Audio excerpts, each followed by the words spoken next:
Ready. Rolling. All right. So this is Bentley's Roadmap to Success video.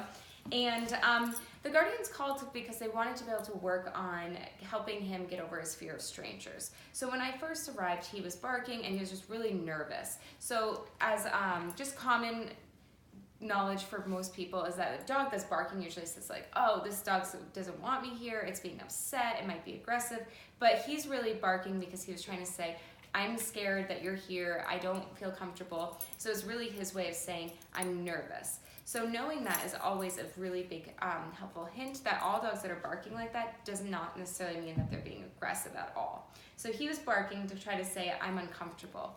The biggest thing to tell people when you have guests over is to first let them know that you don't want them to make eye contact or try to engage with him.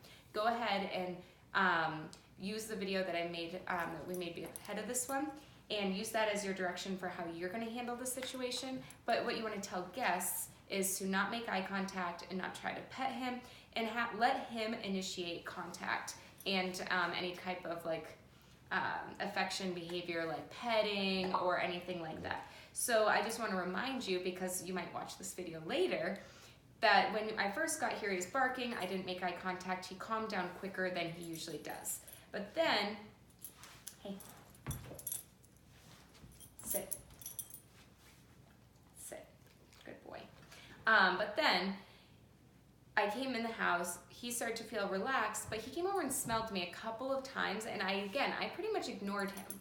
I let him smell me, I let him smell my bag, I let him do different things so he could start to learn more about who I am before he decided that he wanted to be more affectionate. And he made a really clear distinction between that. When he was smelling me, he was not looking to get affection from me. He just wanted to gather information. Later, he came over and he started leaning against my leg and he was looking at me to say, like, I'm ready to be getting pets and things like that. When he starts to do that type of thing, that's when you can let people know, guests know, because not all people will know those different types of behaviors for dogs. So you want to go ahead and kind of give people some direction, like now would be a good time to pet him if you want to and you feel comfortable.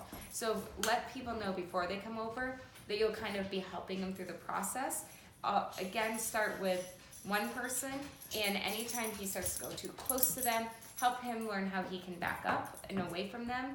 The best thing to do is try to get people to come over that want to help with training, that love being around dogs, so you don't feel that extra stress from that. And one other little useful tip is to have 5 situations occur at this before moving to a more difficult level.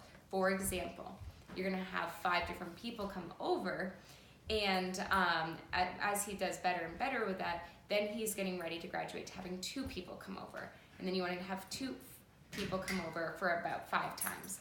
If you have the same person or same people coming over each time, it won't be the same effectiveness because he'll become more and more familiar with them. But try to vary it up as much as you can. Eventually you're going to be working up to the point where he won't need to be on a leash. You're going to be able to have people over, and if he's nervous, he'll learn how to walk away on his own, and that's kind of the goal for this situation.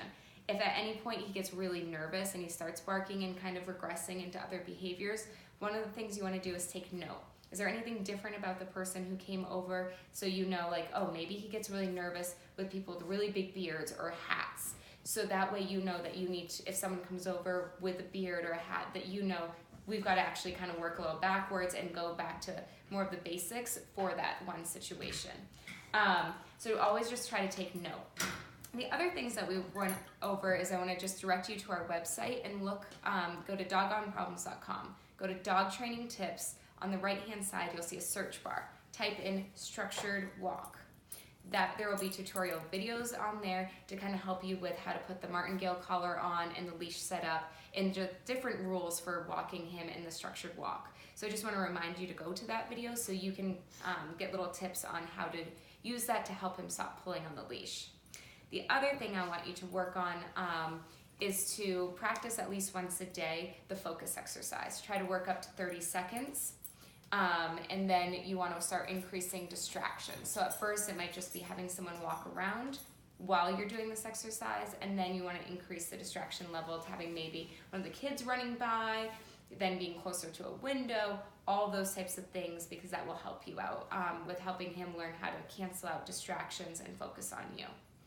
All right, and last thing I want to mention is make sure you're giving him plenty of exercise and to start playing fetch. Count how many times you throw the ball for him, and then write down in a little journal how his energy is during the day, how good he's being, and that will give you a really good gauge for how many times you need to play the fetch game before he's nice and calm and has that good energy. And then the very last thing I want to say is everything you do trains your dog, only sometimes you mean it.